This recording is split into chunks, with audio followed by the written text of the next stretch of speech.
Okay? So on page 113, number 19. Now this is a vocabulary word that we don't know yet. I mean, I know you know what odd is, but this is in terms of functions.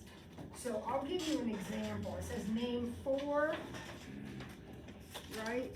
4 functions that are odd. So on your note cards, there are 4 different functions that are odd. Here's one of them, the cubing function.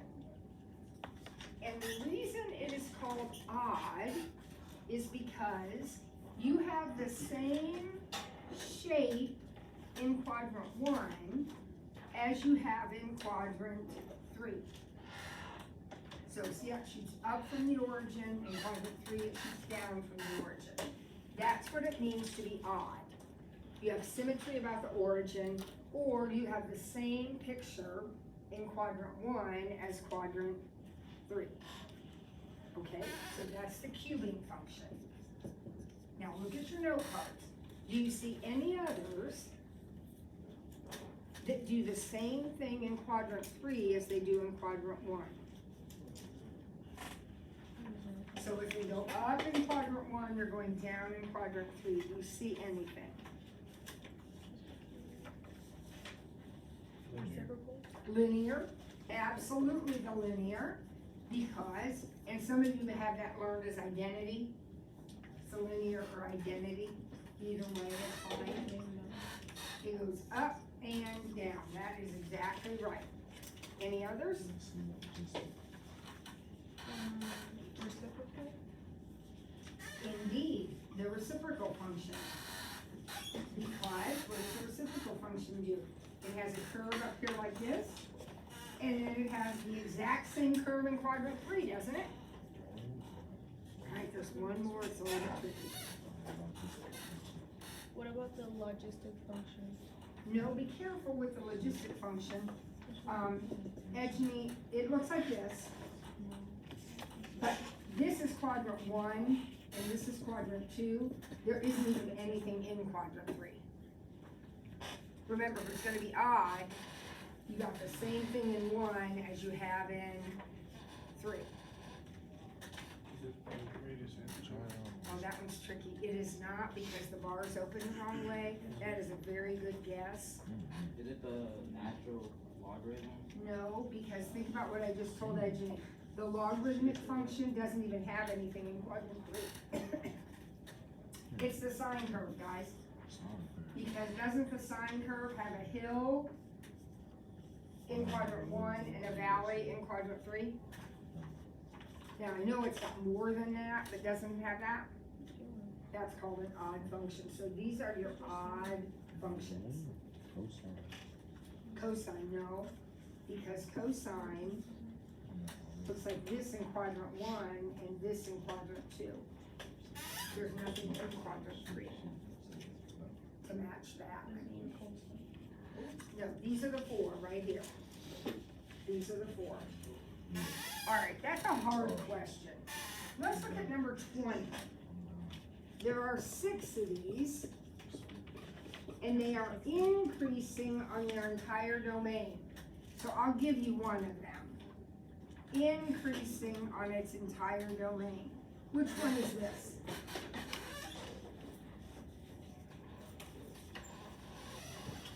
Which picture is that?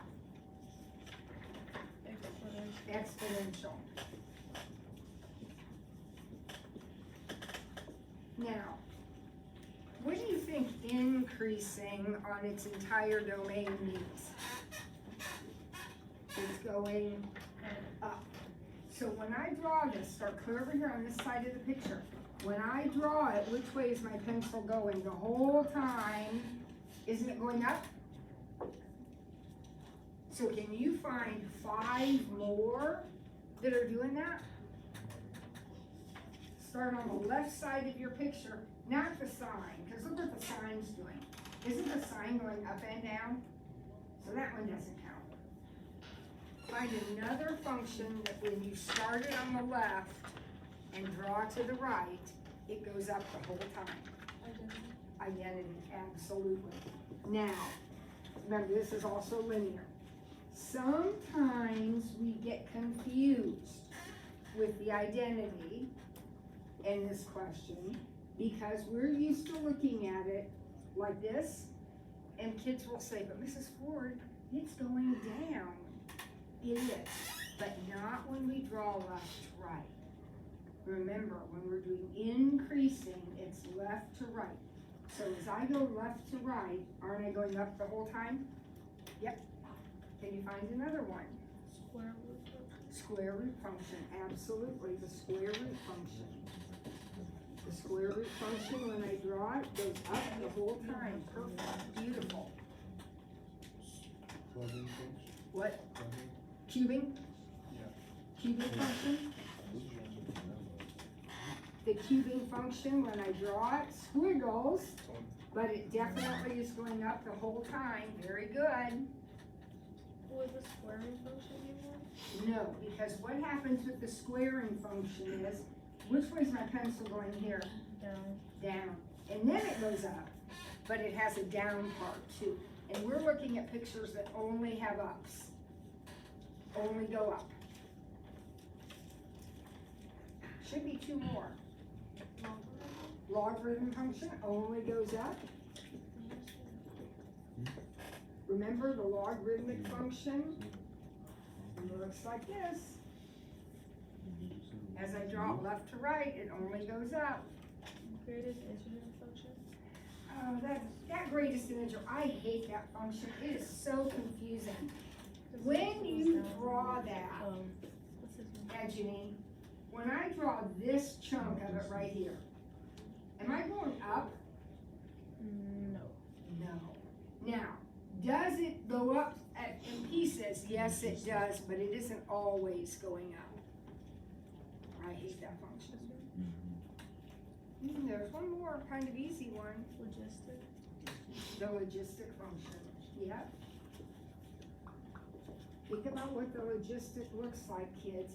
It's the one between the two asymptotes. Isn't it going up the whole time? Yep. All right, we're gonna do a couple more. I don't think we're gonna do all of these because we don't have time. We're gonna do a couple more. 21. The three functions, only three, that are decreasing from negative infinity to 0. Now, do not be confused. Negative infinity to 0 is this part of the graph right here. So in this part of the graph, negative infinity to 0, this is a number line. Negative infinity to 0. In this part of the graph, my picture's coming down. All right, can you find any? There's only 3. Can you find any that are going down in that part of the graph?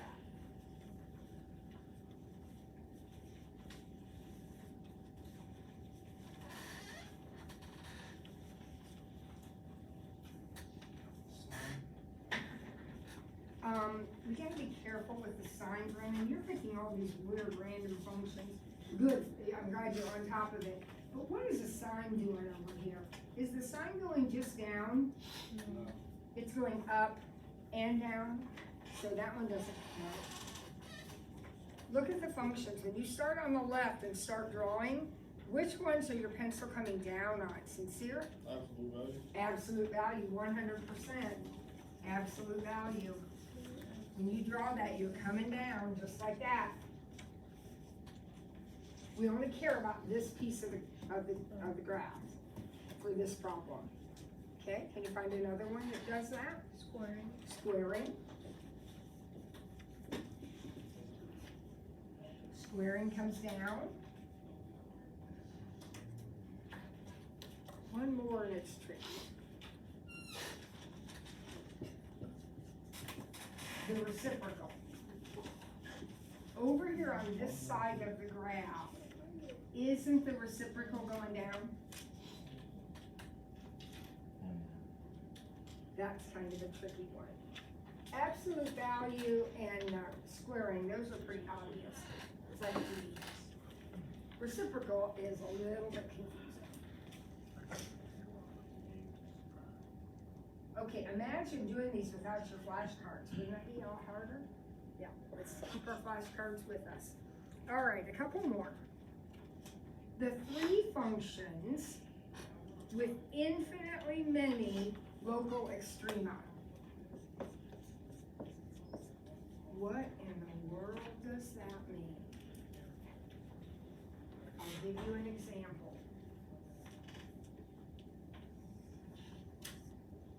Which function is this? Sine? See this point right here, and this point, and this point, and this point, and this point. Those are called extrema. They are maximum points and minimum points. So extrema is like extreme values, the highest and the lowest. So the sine curve has infinitely many of those because it just keeps going. Can you think of another curve that does too? Logistic. Does the logistic function have a maximum? Now, it has a lid, but does it ever actually hit that point? No. Good idea. Hmm? I did sine already, so the other one would be cosine. Yeah, absolutely. Aren't they the same picture, just shifted? And then the other one is that awful function, greatest integer. Because even though you don't see like hills and valleys, for each of these steps, aren't these like the highest points for that step? And then these would be the highest points for this step, and they just keep going. So there's infinitely many of them. All right, we're gonna do two more of these. Two more. The three functions with no zeros. Does anybody know what we mean by no zeros? What are zeros? Anybody know?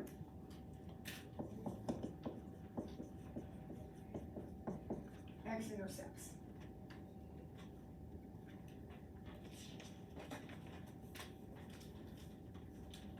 So look at your picture, your pictures. Which ones never touch the x-axis? Sincere? Logistic never touches the x-axis. I think I have it up here right here. Never touches the x-axis. What else? Reciprocal function. That's the one that looks like this. Never touches the x-axis. Perfect. There's one more.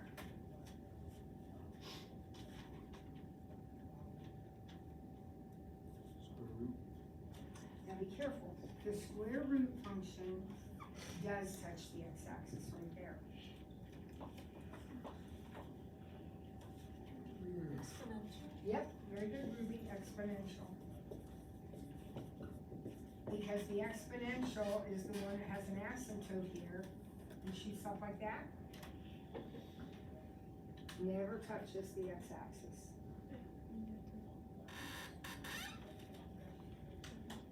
All right, and finally number 24. How many are there? Three functions whose range is all real numbers. Now, when we talk about range, what are we talking about? What's the range? Y's. So what that means is the picture goes all the way down and all the way up. If the range is all real numbers, it goes all the way down and all the way up. Do you see any that fit that bill? What? Squaring? Squaring function? Be careful. Does the squaring function, it goes all the way up. Does it go all the way down? No. Sydney? Cubing function? Cubing function, absolutely. The cubing function, all the way down, all the way up. Perfect. Jim? Identity or linear. All the way down, all the way up. Perfect. One more. Logarithm.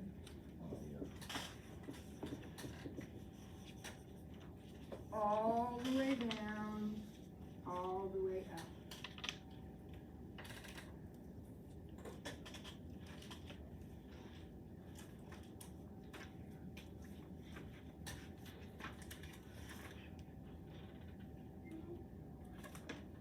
Okay.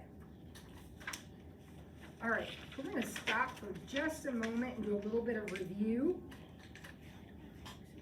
On the next page, 9A, we'll do a little bit of review, and then we're going to look at some transformations.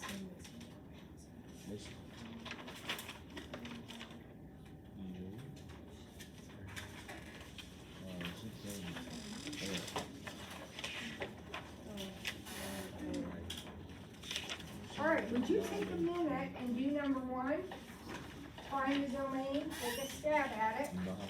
Y'all should be domain experts by now. Please take a stab at it.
All right.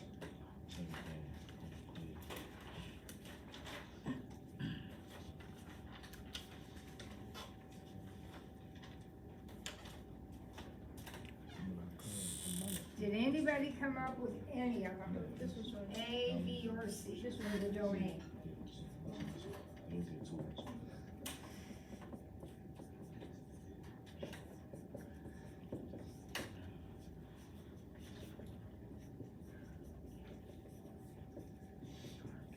Anybody come up with any of them? B is negative infinity, comma infinity. Good. And why is that, Kendrick? That's exactly right. Why is that? Because it doesn't have a domain. It doesn't have a denominator, Or the and it doesn't have a square. radical. Yep, a square root. Remember, those are the issue things, right? Those are the things that cause issues. So we do not have a radical in this problem, and we do not have a denominator in this problem, so therefore our domain is all real numbers. Very good, Kendrick. Okay, Gio? First D is X is more than or equal to 512. Perfect. And how he got that was he said, oh, I have a radical, so whatever is under the radical is greater than or equal to 0, and then he just solved it. And he got X is greater than or equal to 5/2. Perfect. Brennan? For A, I got X is greater than or equal to -1, and then X can't equal 2. Bingo. Because two-part answer. because this problem has both bad things. It has a denominator, and we know that a denominator cannot be zero. And it has a radical, like Geo's problem, so whatever's under it has to be greater than or equal to zero. Very, very good. Very good. Now, horizontal and vertical asymptotes and holes.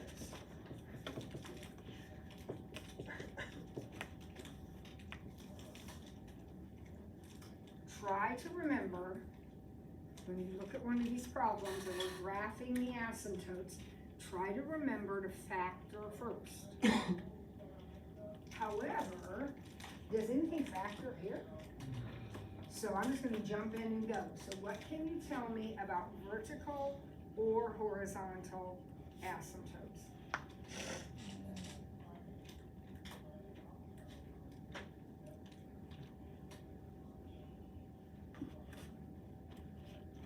You can equal the denominator. All right, so just like the problems we just did, x plus 5 cannot be 0, right? So x cannot be -5, and that is my vertical asymptote. Okay, engage the brain. Whatever it cannot be, that's a vertical asymptote.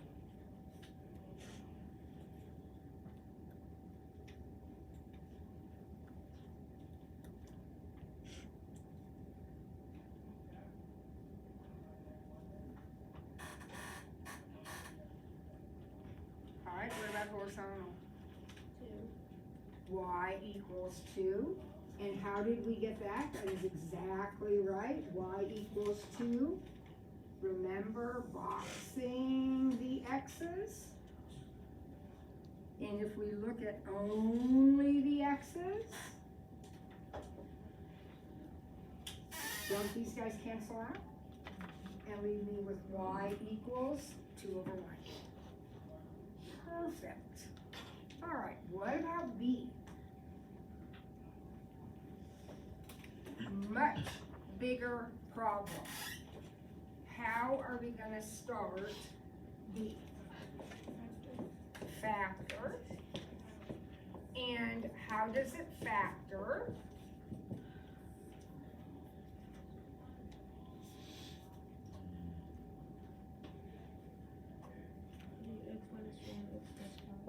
X minus 5, x plus 1. And how about the denominator? Plus 1 minus 1, difference of squares, perfect. What do you notice here? X plus 1. They cancel The out. cancels. And Sydney, do you remember what happens in terms of the picture when it cancels?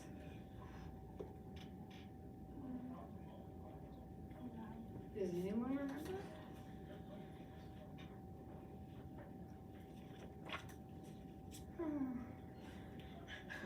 It's a hole. You're gonna have a hole in your picture. You're gonna have an empty circle, just a round empty circle in your picture. And it's gonna be at whatever x value you canceled out. So look at what's left.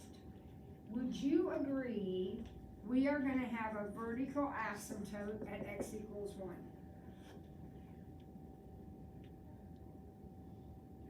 Right? X minus 1 can't be 0, so x can't be 1. If we hadn't have canceled, if we couldn't have canceled, wouldn't there be another asymptote? And it would be at -1. So since it did cancel, it's not an asymptote, but that's where the hole is gonna be. The hole is gonna be at what canceled out. So x plus 1 can't be 0, so x can't be -1. That's where my hole goes. How do I find the y part? This is not a line, this is a point. I'm gonna actually graph a point. How do I find the y part of it? Take the -1 Plug it in. and plug it in right here. So I have negative 1 minus 5 and negative 1 minus 1. Just putting in negative 1. So that's negative 6 over negative 2, which is 3.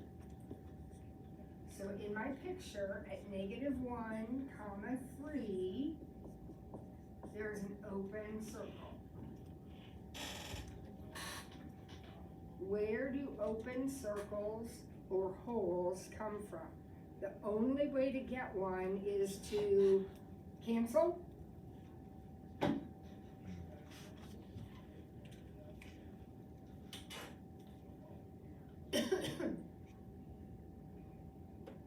Okay, how about a horizontal asymptote? Does this one have a horizontal asymptote? Not 0. What happens when you box in x over x? Or x squared over x squared? It really doesn't matter where you box. You can box the original if you want, or this one. Either way, it's going to be at 1.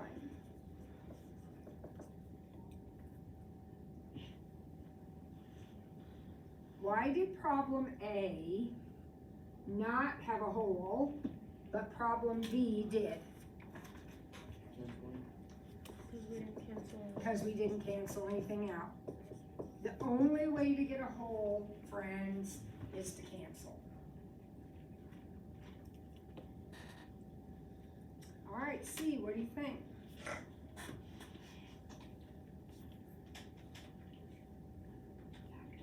Factor. Top doesn't, but the bottom does. How does the bottom factor? X Plus 2 minus 2, very good. Now, what does that tell me about asymptotes? There's 2 of them. There'll be one at negative 2, x equals negative 2, and x equals positive 2. For those of you still lost, where do vertical asymptotes come from? What x cannot be and cannot be's come from the denominator. X plus 2 can't be 0, x minus 2 can't be 0. Are there any holes in this picture? No, because nothing cancels. But what about a horizontal asymptote? What do I need to box in?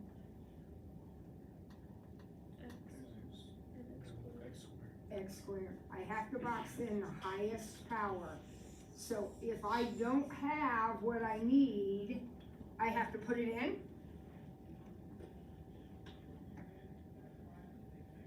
So what is 0 over 1? 0. So your horizontal asymptote is at y equals 0. Remember, when you box in to find your horizontal asymptote, you must box in the highest power of the variable. If something's missing, you just put in a 0 where it's missing.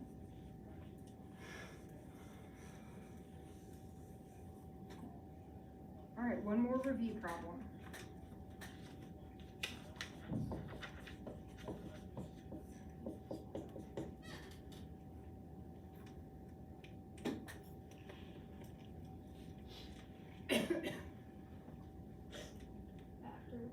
Factor. How's the top factor? Perfect. Bottom does not factor. And nothing cancels, so there won't be any holes, right? You still write the one as x can equal negative. We're still gonna have an asymptote though, yes. So x plus 1 cannot be 0. So I don't have a hole, but I have a vertical asymptote, yeah. Yep.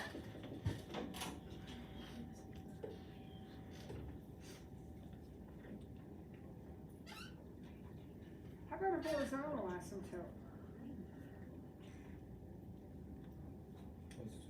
Caius is shaking his head no, because what do I need to box in? x squared, right? And what happens when you have 0 on the bottom? No, so this has no horizontal asymptote. It does have an behavior asymptote, but it is not horizontal because of this right here. Remember, when I box in kids, I don't look at anything else. So isn't that a 0 on the bottom? And that is not allowed ever. Okay. The other day when we did domain, we're gonna do the back of that sheet another day. We haven't gotten there yet. The other day when we did domain, I gave you some rules. I'm gonna give you some rules right now.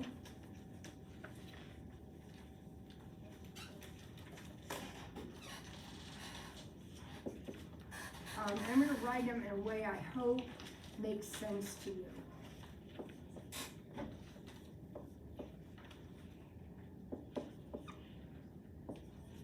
So just write this down at the top of your paper.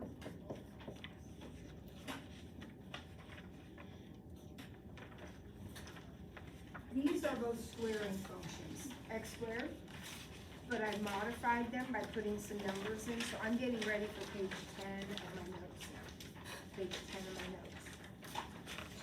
I need you to understand that when the number is inside the parentheses with the x, different things happen than when it's outside. So this plus 3 moves you left 3. So you need to memorize that x plus inside the parentheses moves you left.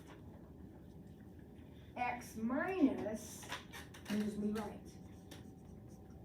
In this case 3, because the number's 3, it could be anything. So this moves me left, this moves me right. You studied this last year. This is down 4, and this is up 4. Do you see the difference between the location of the 4 and the location of the 3? If the number is inside the parentheses, we're going right and left. If it's outside the parentheses on the end like this, it's up and down. Okay, so those are the rules. X plus, left, X minus, right, something minus 4, down, something plus 4, up. So now you should have no trouble graphing A.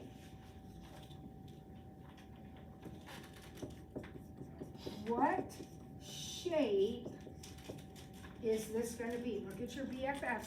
Which of your BFFs is this? What is it? It's a square root, isn't it?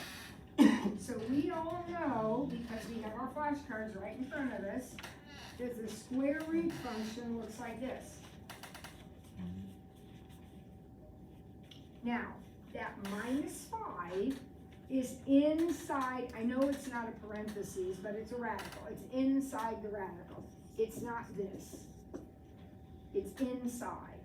So when you have x minus inside, which way do you go? Right? So we're going to draw that picture, but it's going to be 1, 2, 3, 4, 5 to the right.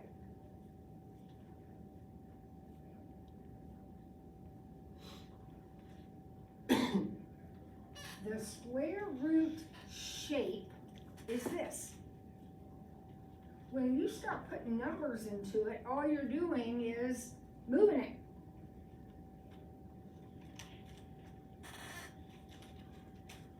All right, B. What's happening in B?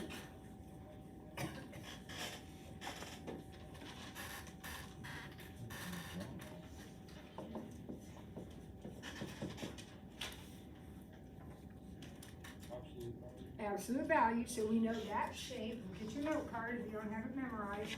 That's the V, absolute value, V. But what's happened to this V? Up 1. This is different than this, kids. You've got to see the difference. You're either inside the problem with the X, or you're outside the problem. This is outside the problem. And when it's outside the problem, it moves you up and down. This one is going up 1. Do you see that? This is not hard, especially if you have your note cards right there, so you know the shape. All right, C. So that's the logistic. What shape is this one?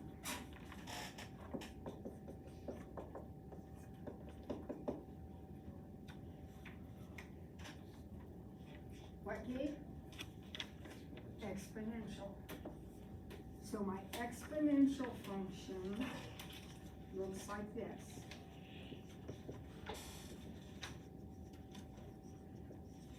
That is your exponential function. Now, what have we done to it? Be careful. Pay attention to where the +1 is. These are different. Where's the +1? Hooked to the X. And when it's hooked to the X, it is sideways. And I erased my rules, but when it's +1, it's actually left. So I'm gonna pick up this picture. This point is gonna come over here, so it'll be -1, 1. And there it is.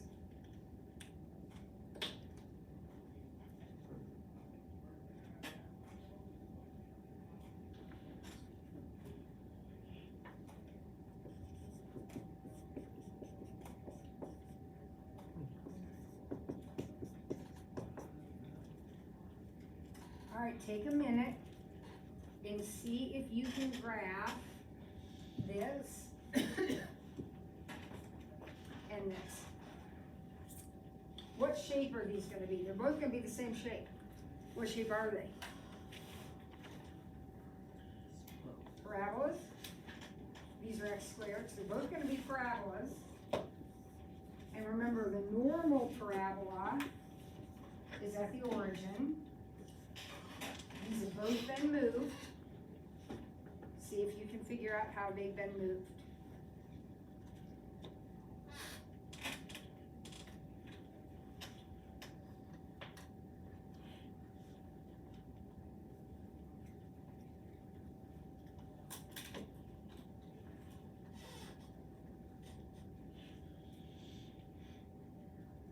What do you think about this one? Which way is this one going? Left 1. So you have your same parabola, but it's at -1, 0. Very, very good. Left 1. We are going to be up the creek without the paddle, folks, if you don't remember the rules. Inside the parentheses with the X is left and right. Plus is left, minus is right. What happens when it's outside, away from the X? You're stuck on the end. It's up and down. Minus is actually down 1, so this is at 0, -1. So, see why it's important to know the shapes? Because if you know the shape, you can sketch that really, really easily.